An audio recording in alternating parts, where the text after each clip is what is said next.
He says in Isaiah chapter 43, verse 6, to bring my sons from afar and my daughters from the ends of the earth.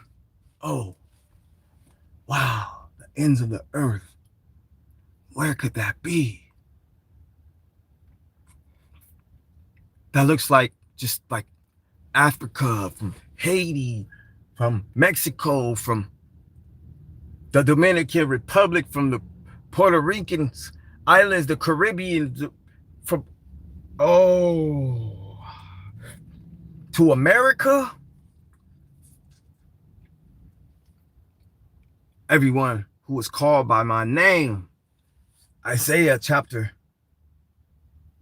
7, whom I created for my